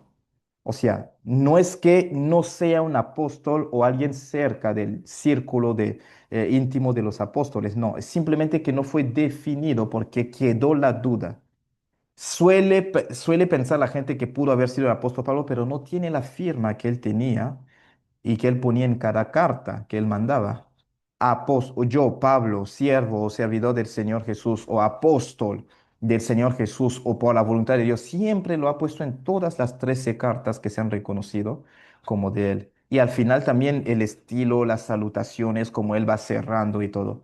Pero en el caso de Hebreos, no hay esa definición clara. Entonces se prefirió dejarlo como un libro con autor desconocido, pero hay potenciales autores en cuanto a esto. Entonces, este libro fue aceptado porque presenta una profunda coherencia doctrinal con toda la enseñanza apostólica. Entonces, cumple con ese principio de la ortodoxia como tal, al mismo tiempo que fue ampliamente aceptada en la iglesia primitiva, especialmente en la parte del Oriente, que se encontraba en la parte de Asia como tal, donde el apóstol Pablo ministró bastante también. Entonces, fue un libro cuyo uso fue extendido en las iglesias, aparte de que tiene un contenido altamente cristológico, presenta a Cristo como el centro y hace muchas referencias igualmente al Antiguo Testamento, cumpliendo, o sea, con estos criterios de los otros libros. Y al final, la evidencia clara de la inspiración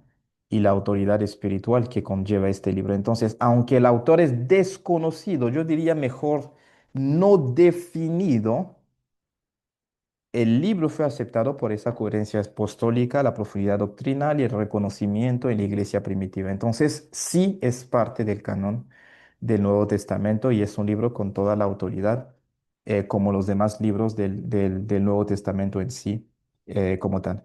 Ahora, aquí vamos a ya hablar de los distintos canones y vamos a cerrar con la parte de los libros apócrifos y los libros deuterocanónicos como tal. Hemos hablado de canon hebreo, que era el canon de lo cual hemos hablado, que se dividió en tres partes como tal, o sea, en sí tenemos la Torah, los Nevi'im y también los Ketuvim, o sea, la Torah que es la ley, los Nevi'im que son los profetas anteriores y los profetas posteriores, y tenemos los Ketuvim que son los escritos en sí. Entonces, es esto que conocemos como la Tanaj, que es esa parte de la Biblia conocida y reconocida en el judaísmo, pero que es parte del Antiguo Testamento, o sea, que es el Antiguo Testamento que nosotros tenemos. Principalmente era el canón que existía y no incluía los libros deuterocanónicos que vamos a ver a continuación, que son Tobit, Judit, Sabiduría o Sabiduría, perdón, Siracides, que es lo que conocemos como el libro de Eclesiastés, primera y segunda de Macabeos, y algunas adiciones que le hicieron al libro de Daniel y al libro de Esther como tal. Entonces, ese canon hebreo solo incluía 22 o 24 libros. Cuando digo 22 o 24, dependía de si se subdividía un libro en dos o no. Es importante que nosotros lo podamos entender, o sea, completamente. Entonces, la Tanaj era ese primer canon que conocíamos y que había del Antiguo Testamento. Después tenemos el canon griego, que conocemos como, o sea, la Septuaginta. Esa Septuaginta fue escrita más o menos alrededor del 250 al 150 antes de Jesús, antes de Cristo, antes de su época, por unos 72 eruditos judíos, por eso dicen Septuaginta, que escribieron y que tradujeron más bien la Biblia en hebreo al griego. Fue la primera traducción que se hizo de la Biblia, o sea, del hebreo al griego como tal, porque la primera Biblia, que era el Antiguo Testamento, estaba en hebreo y tenía porciones de arameo. Y ya después, estos eruditos, porque pues muchos de los judíos estaban viviendo en territorios influenciados por los griegos, el griego se había convertido en una lengua internacional. Entonces, para ayudar a los judíos que estaban en la dispersión y que habían quedado en otros lugares, a tener la palabra, hicieron la traducción al griego como tal. Y esa versión sí incluyó los libros adicionales que conocemos como deuterocanónicos. Deutero viene de la palabra, o sea, esa palabra deutero significa simplemente otro, o sea, es otro canon. Pero en realidad estos libros, como dijimos, perdón, en el tiempo del Señor Jesús no fueron reconocidos, no fueron aceptados en aquel entonces. El Señor Jesús no los mencionó, no los citó nunca, los discípulos tampoco. Entonces, eran libros escritos en el tiempo, en el periodo intertestamentario, en estos años de silencio, estos 400 años de silencio. No eran libros con la autoridad de los libros reconocidos anteriormente. Pero bueno, muchos judíos, o sea, lo estaban usando y también hoy, o sea, en día los primeros cristianos también lo estaban usando, pero cuando hablamos de esos primeros cristianos es ya cuando más tarde se viene a consolidar el catolicismo, la Iglesia Católica lo empieza a tener dentro de su Biblia. Hay algunas traducciones ecuménicas de la Biblia que incluyen estos libros, pero en el canón en el cual Jesús y los discípulos, o sea, básicamente enseñaron, no estaban estos libros, porque fueron escritos en el periodo intertestamentarios antes de que viniera Jesús. Entonces, pero como en el tiempo de los judíos antes de ese periodo, estos libros no estaban, no era parte del canón oficial. Pero bueno, conocemos este canón griego que tenía aproximadamente agregando estos libros, tenemos entre 24 más 7 8 libros más aproximadamente que tenía este canon específicamente. Después tenemos lo que conocemos como el canon protestante, que es el que nosotros usamos, que tiene estos 66 libros que tenemos. 39 libros del Antiguo Testamento y 27 libros del Nuevo Testamento. 39 del Antiguo, 27 del Nuevo.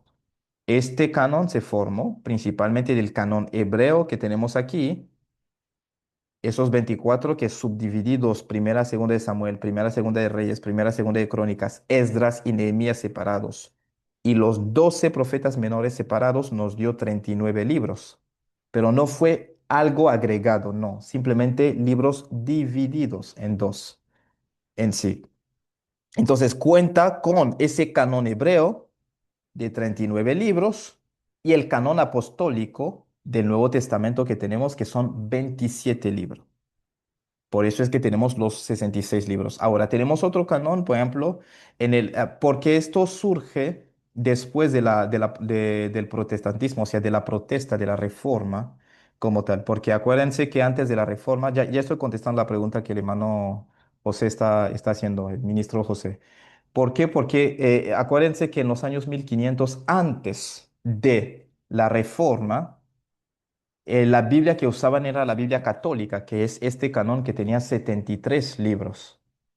Pero obviamente esta Biblia católica no era la primera que existió. Entonces, cuando el catolicismo se fue fortaleciendo, estos libros empezaron a ser usados también mayoritariamente. Entonces, cuando en los años 1500 hay esa revolución, esa reforma, Martín Lutero se levanta en contra y pone esas tesis básicamente y que empieza esa reforma que conocemos como esa protesta, empieza lo que conocemos como el protestantismo, protestantismo, sí, específicamente, ¿no? Ese movimiento protestante que protestaba en contra del catolicismo. Esto lo vemos en Historia de la Iglesia. En Historia de la Iglesia 2 cuando vemos la parte de las reformas y todo. Entonces, empieza esta reforma y estas protestas en contra del catolicismo, y de ahí nacen los movimientos protestantes, y de ahí salen las religiones que nosotros conocemos hoy en día. La iglesia anglicana, los puritanos, todos lo que nace después, o sea, con Juan Wesley, ya la parte de los metodistas, y todas las demás iglesias nacen de ese movimiento protestante. Entonces, cuando hablamos del canon protestante, es el canon que se establece cuando ya estas personas protestan y dicen, no, vamos a volver al origen de la iglesia apostólica, de la iglesia primitiva y quitan esos libros que fueron agregados por la iglesia católica. Entonces la iglesia regresa a los 66 libros específicamente como tal en sí. Entonces es importante entender esto. Sí, doctor, exactamente. Pero la parte del calvinismo y el arminianismo nace en el tema de las doctrinas, cuando empezaban a estudiar lo de la salvación como tal. Pero entendamos el punto que el tema es que se dice protestante porque en los años 1500 empieza la protesta contra la Iglesia Católica Y todos los movimientos que nacen después normalmente se dicen protestantes, porque nacieron de esas protestas, de esa reforma en sí como tal. Pero en historia de la iglesia, si tenemos la oportunidad de verla, podremos profundizar con respecto a esto. Entonces, el canon católico, además de los 66 que hay, al Antiguo Testamento le agrega específicamente 7 libros. Y aquí tenemos el libro de Tobit, Judith, Sabiduría de Salomón, Eclesiástico, que es Sirácides, Primera y Segunda de Macabeo, ¿ok?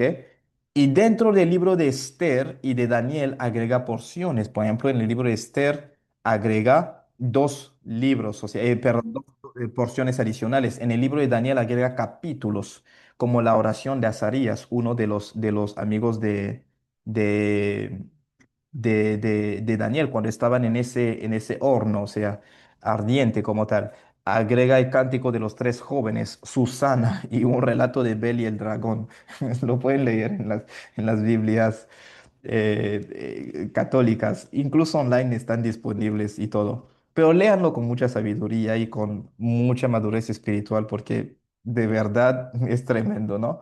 Como tal. Entonces, la diferencia entre esos canones solo se encuentra en el Antiguo Testamento.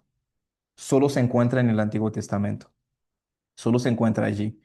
Porque el Nuevo Testamento es igual. O sea, la Biblia católica con la nuestra tenemos la misma cantidad de libros en el Nuevo Testamento.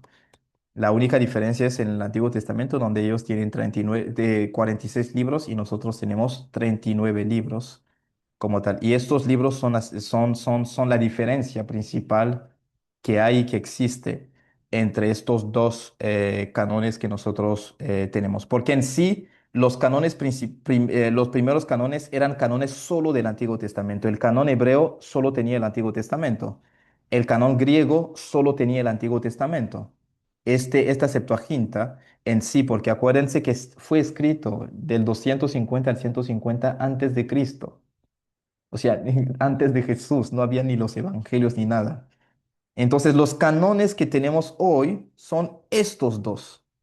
El protestante que tiene 66 y este católico que tiene 73 libros, incluyendo el Nuevo y el Antiguo Testamento como tal. Así que la diferencia se encuentra en el Antiguo Testamento, no tanto en el Nuevo Testamento, porque en el Nuevo Testamento sigue siendo igual. Es la misma Biblia que usamos completamente.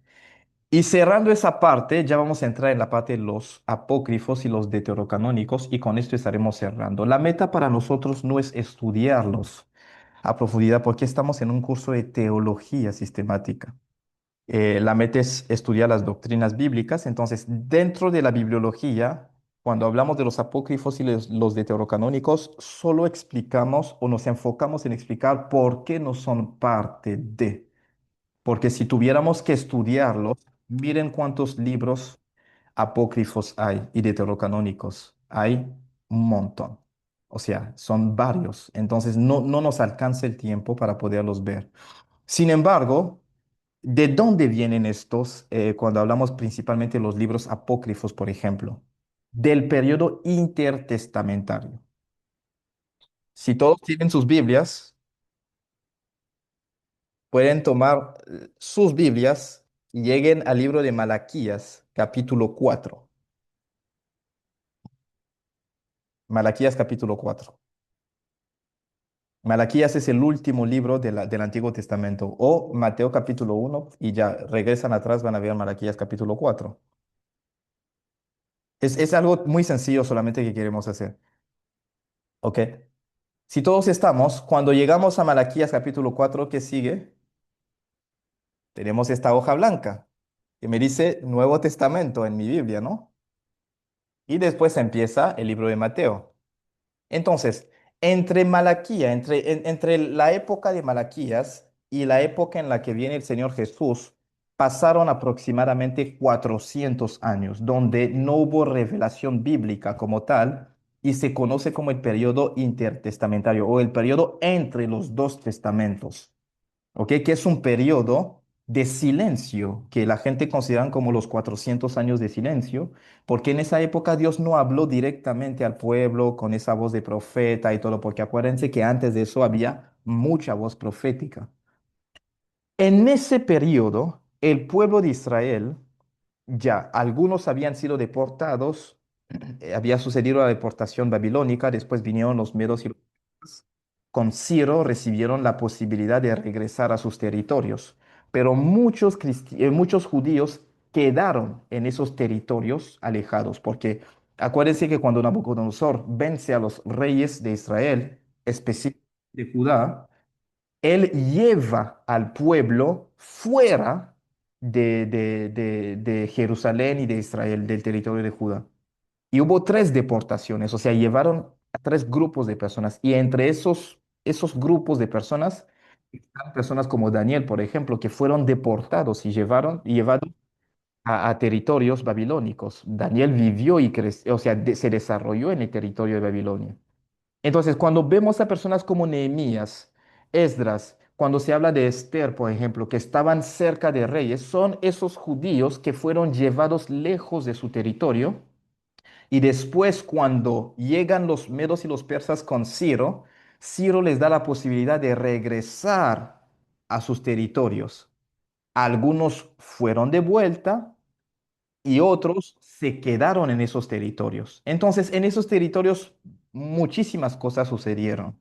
El idioma hebreo se mezcló con distintos otros dialectos y ahí nace lo que conocemos como el arameo como tal. Entonces, por eso es que decimos que la Biblia fue escrita en hebreo y con algunas porciones de arameo, porque el arameo nace de la mezcla de ese hebreo con esos idiomas que principalmente eran conocidos como babilónicos, pero que no era el hebreo puro que se conocía. Entonces, esas porciones de arameo empiezan en ese momento, pero no van a ver esas porciones en los primeros libros de la Biblia, porque esto sucede después de la deportación, con esas mezclas de los textos. Entonces, el pueblo de Israel empieza a hablar arameo, en muchos casos hablaban esto. Entonces, cuando llegan en los tiempos de Jesús, algunos hablaban hebreo, pero muchos hablaban arameo y estaba el griego, que era el idioma oficial en aquel entonces. Lo vamos a ver la próxima semana cuando hablemos de los idiomas de la Biblia y de las traducciones y todo. Pero el punto aquí es que entendamos que en ese periodo, desde el tiempo de Malaquías, Zacarías y todo, hasta el tiempo de Jesús transcurrieron 450 años. Y en ese momento que Dios no habló oficialmente, hubo muchos escritos que nacieron, que salieron y todo.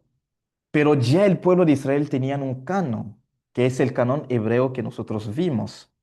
Entonces, todos los libros que nacen después son conocidos como libros apócrifos y después también con lo que vemos en la Septuaginta, están lo que conocemos como los libros deuterocanónicos, que era como otro canon o un segundo canon, pero que no fue aceptado por toda la comunidad judía en aquel entonces. Entonces, por esto es que estos libros carecen de la autoridad que tienen los libros que fueron escritos antes en sí como tal. Entonces, apócrifo viene de ese término que significa silencio, oculto o algo escondido como tal. Entonces eran libros escritos en ese periodo de silencio, pero al mismo tiempo eran libros también ocultos, escondidos como tal. Eran esos libros específicamente escondidos en sí, ocultos, que ellos tenían en aquel entonces. Entonces fueron rechazados porque no cumplían con esos criterios del canon bíblico que nosotros hemos visto. Por eso es que en el canon real del pueblo judío no existen estos libros como tal. Entonces, ¿por qué son rechazados? Porque no fueron aceptados en el canon hebreo. También porque no fueron reconocidos como escritura por Jesús ni por los apóstoles. Ninguno de estos libros es citado, ni por Jesús ni por los apóstoles. Nosotros los seguimos rechazando porque, pues, ni Jesús los reconoció, ni los apóstoles tampoco. No hay ninguna referencia de estos libros. Además, porque no cumplen los criterios de canonicidad. Esa autoridad divina, coherencia doctrinal, origen profético, origen confiable y todo. Por otra parte, presentan algunos elementos legendarios, muchas fábulas, cosas especulativas allí, o sea, y doctrinas que no son inconsistentes, que no son consistentes. Les he hablado de lo que hay, por ejemplo, en el libro de Tobit o de Tobías. y algunas otras cosas que pasan en los libros de los macabeos en el tiempo de esa revolución que ellos hicieron y todo. Y por otra parte, no fueron aceptados de forma universal por la iglesia primitiva y muchos surgieron tardíamente. Muchos vinieron, o sea, de una forma tardía, de una forma tardía. Muchos de estos libros apócrifos vinieron en el siglo II, en el siglo IV, en el siglo III después de Cristo. Entonces, estos surgieron cuando estudiamos la historia de la iglesia en momentos donde había mucho gnosticismo, que es una secta, más bien una herejía que se introdujo en la iglesia en el tiempo de la iglesia perseguida como tal. Entonces, en esos tiempos de esos movimientos gnósticos es que nacen algunos de estos libros. Por eso es que la gente empezó a cuestionar la autenticidad y la autoridad de esos mismos libros. Y aquí vamos a citar algunos de ellos para avanzar. Entonces, los libros deuterocanónicos, ¿qué son? ¿Cuáles son? Tobías o Tobit, que habla de la historia moral, pues obviamente sobre la fidelidad de Dios y todo, pero incluye elementos angelicales y algunas prácticas que no coinciden con las doctrinas bíblicas. Aquí nos hablan de otro arcángel que es conocido como Rafael, ¿no? El que sana, entre comillas, ¿no? Como tal, tenemos el libro de Judith que nos habla del relato heroico de una mujer que salva a Israel derrotando a un enemigo. Tenemos el libro de Sabiduría de Salomón, que son algunas reflexiones sobre la sabiduría y todo distintos puntos. Tenemos Eclesiastés, que sigue siendo un libro que está dentro de la Biblia que nosotros usamos, pero allí lo ponen como Sirásires, que es esas enseñanzas prácticas, o sea, sobre la ética, la vida piadosa, y hay algunas cosas que por ahí se agregan como tal. Este libro de Baruch, que son obviamente esas oraciones que hacía ese secretario del profeta Jeremías como tal, porque ese era Baruch, o sea, así como es como se llamaba él específicamente. Entonces él tenía algunas oraciones y reflexiones que se le atribuyen a él.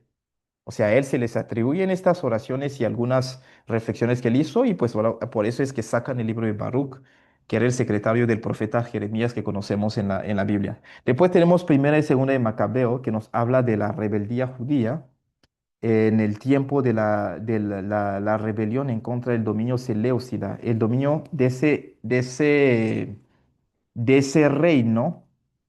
Era, o sea, porque el movimiento seleucida era una fracción del imperio griego cuando fue o llegó a ser, empezó a derrotarse, o sea, a ser derrotado como tal. Entonces, estaban imponiendo a los judíos hacer prácticas como la adoración de los ídolos. Acuérdense que en el panteón griego hay un montón hay una cantidad infinita de dioses como tal. Entonces, estaban queriendo obligar a los judíos a hacer ciertas prácticas, a ofrecer ciertos sacrificios, a participar de ciertas prácticas. Entonces, en ese momento se levantan este movimiento, o sea, básicamente los macabeos, como una rebeldía en contra de ese dominio seleucida, antes de la llegada como tal del Imperio Romano en aquel entonces. Y por fin están las adiciones al libro de Daniel y también al libro de Esther, ¿no? O sea, la oración de Azarías que les dije, el cántico de los tres jóvenes, Susana, la historia donde Daniel defiende a una mujer inocente, y Bel y el dragón, pues obviamente que muestran la superioridad de Dios sobre los ídolos. Estos son los libros deuterocanónicos que vinieron a formar parte de un segundo canón.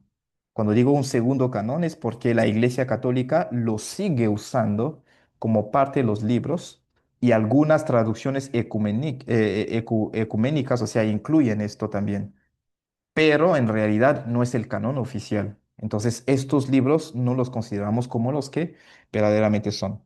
Ahora, hablando ya de los libros apócrifos para ir cerrando, hay varios de ellos. Están los que conocemos como los evangelios apócrifos. Y aquí tenemos el Evangelio de Tomás, que pues obviamente dicen que fueron algunos dichos asociados a Jesús, pero cuando los estudiamos tienen tendencia a tener esa influencia gnóstica, que es una herejía que nació, o sea, básicamente en los tiempos de la iglesia perseguida. Entonces ahí es donde empezamos a dudar de si realmente era del Señor o no, y realmente si venía de Tomás el apóstol o no, o sea, como tal. Está el Evangelio de Judas, que presenta a Judas como un colaborador en un plan secreto. Entonces no lo presentan como un traidor, sino como un colaborador dentro de esto. O sea, es como si fuese un evangelio que celebra a Judas en sí. Es terrible. Lo pueden buscar. Lo bueno es que en Internet hoy hay demasiados recursos disponibles, entonces si por curiosidad lo quieren leer, lo pueden hacer, pero léanlo con muchísimo cuidado. Por lo general le digo a la gente hay que tener mucha madurez espiritual antes de leer esto, porque para las personas que son nuevas en la fe se pueden confundir. Y de verdad, esto puede mover su fe si no tienen las bases sólidas antes de leer esto como tal. Yo les empecé a leer cuando ya ejercí el ministerio pastoral, así que tenía unos fundamentos ya establecidos para refutar ciertas cosas que no eran ciertas. Está el Evangelio de María Magdalena, que habla de estos relatos gnósticos que exaltan, o sea, todas esas revelaciones que el Señor fue dando. Es el Evangelio de Felipe, que habla de algunas enseñanzas acerca de los sacramentos, el conocimiento espiritual, y ahí vemos también la influencia de la parte católica. El Evangelio de la infancia de Tomás, que habla de la niñez de Jesús, cómo él fue creciendo. El Evangelio de Bartolomé, el Evangelio de Nicodemo, que habla del descenso de Jesús al Hades, lo que les estaba explicando antes, y el Evangelio de Bernabé, que son textos que son contrarios al cristianismo como tal. O sea, con tan solo leerlos se van a dar cuenta de que no son libros que podemos aceptar con la misma autoridad. Y por otra parte, tenemos otros escritos apócrifos que la gente han aceptado, reconocido pero que no cumplen con estos criterios como tal. Este libro de Enoch, que habla de esa visión, obviamente, sobre los ángeles caídos, el juicio divino, el descenso de estos ángeles. Y él habla de otros ángeles también de alto rango. En este caso, lo he leído un poco superficialmente, he tenido un poco el contexto, pero de verdad cuando uno lo estudia y lo analiza, dice, no tiene la misma relevancia que los demás libros bíblicos, entonces no fue considerado como un libro dentro del canon de la Biblia. El libro de los jubileos, ¿no se ve la pantalla? ¿Me están viendo? ¿Están viendo la pantalla? ¿Sí o no? Bueno, me dicen que sí. Quizás sea un Sí, problema con su dispositivo, hermana. Ok, entonces está el libro de Enoch y está el libro de los jubileos que se ve habla. perfecto. Ok, listo, gracias. Que habla, o sea, básicamente del libro de Génesis y Éxodo, pero con una cronología un poco detallada. Pero, o sea, esto no puede venir a sustituir el libro de Génesis y el libro de Éxodo, porque ya Moisés lo dejó, el pueblo de Israel ya lo tenía y todo el pueblo ya lo tenía.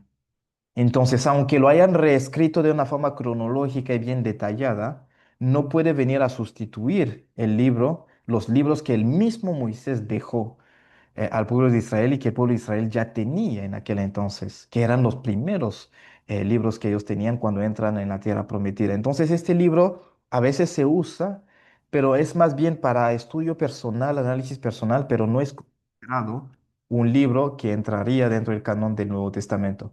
Este el Apocalipsis de Pedro que explica, que da algunas descripciones del cielo, agrega algunas cosas acerca del castigo de los impíos.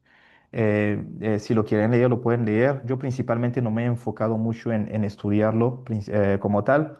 Está el Apocalipsis de Pablo, que habla de los viajes visionarios que el apóstol Pablo tuvo al cielo y al infierno. Algunos dicen que cuando él decía en 2 de Corintios capítulo 12, que él fue llevado al tercer cielo y le fue dado la posibilidad de ver cosas que no son permitidas ni siquiera decir. Algunos dicen que los terminó escribiendo pues en este Apocalipsis de Pablo, pero no hay seguridad de que fue él quien escribió este libro apócrifo. Y tampoco hay coherencia con los demás libros, entonces no fue aceptado dentro del canon del Nuevo Testamento como tal. La epístola de Bernabé, que da una interpretación específica o simbólica, alegórica del Antiguo Testamento, y está también este libro apócrifo que se conoce como el Pastor de Hermas, que habla de algunas visiones simbólicas sobre el arrepentimiento, y por fin Hechos de Andrés y Mateo, que son relatos también, o sea, que habla de las misiones apostólicas y todo, pero es como si fuese una leyenda en sí como tal, no tanto como un relato real en sí. Entonces, aquí están citados, nombrados, si quieren ir a investigarlo, pero insisto, solo háganlo si tienen buenas bases bíblicas, buenos fundamentos, porque usted se puede confundir al leerlo y puede que traiga una cierta confusión en usted. Me ha tocado en la parte de francés hablar con ciertas personas. En uno de los cursos entró un estudiante, no sé de qué país de África ya no me acuerdo. Estaba tomando el programa en francés de guerra espiritual, pero él venía con una mezcla, pero de creencias terribles. Él decía, yo recorrí casi todas las religiones, estudié casi todos sus libros y era normal la confusión que él tenía en sí, o sea, porque estaba hablando de guerra espiritual, pero desde una perspectiva que no tenía nada que ver con la realidad bíblica que nosotros tenemos. Y tuve que ponerle una pausa y decirle, aquí estamos para hablar sobre bases bíblicas y no sobre lo que dice el Corán, lo que le dice algún otro libro místico, lo que dice un libro que usan los magos por allá y todo, no, no. Y el hermano se tuvo que retirar del curso. Entonces, es un punto importante. Asegúrense de tener bases bíblicas sólidas cuando hacen esas investigaciones, porque si no tienen bases bíblicas, si esto ha llegado a convencer a personas y a desviarlos del camino real, pues obviamente el que no tiene bases bíblicas puede llevarle también a ir y a mezclarse con teorías que no tienen nada que ver con lo que Dios nos dejó. Así que afirmen sus bases y después estudien para poder profundizar. Con esto cerramos esta sesión. La próxima clase vamos a ver la transmisión de los textos bíblicos, los idiomas de la Biblia, las traducciones, las versiones y estaremos, si Dios nos da la posibilidad, dando la introducción a la teología propia, ya estudiando la doctrina de la Trinidad, Dios el Padre, Dios el Hijo y Dios el Espíritu Santo. Si no nos alcanza, entonces vamos a empezar esa teología propia a partir de la sesión 5. Pero la próxima sesión vamos a ver esto, asegurándonos que podamos ver en todos los detalles posibles, según lo que nos permite el tiempo, lo que tiene que ver con el tema de la bibliología. Amén. Así que para cerrar la tarea, igualmente la hacemos a través del link para los que se han unido hoy.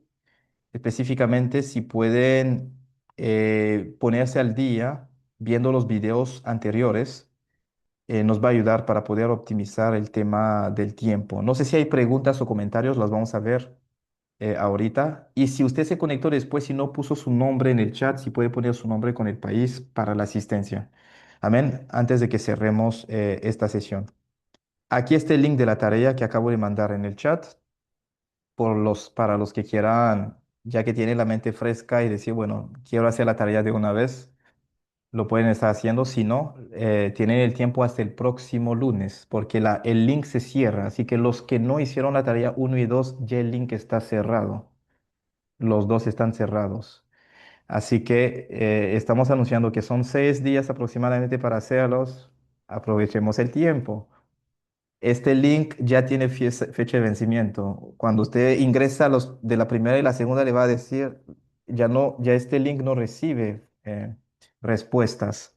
Queremos un poco, o sea, agilizar esta parte porque necesitamos revisar, ver si hay detalles y comentarlos en clase. Entonces, si nos acostumbramos siempre en dejar las tareas para terminar, para cuando acabe el curso, no es bueno como tal.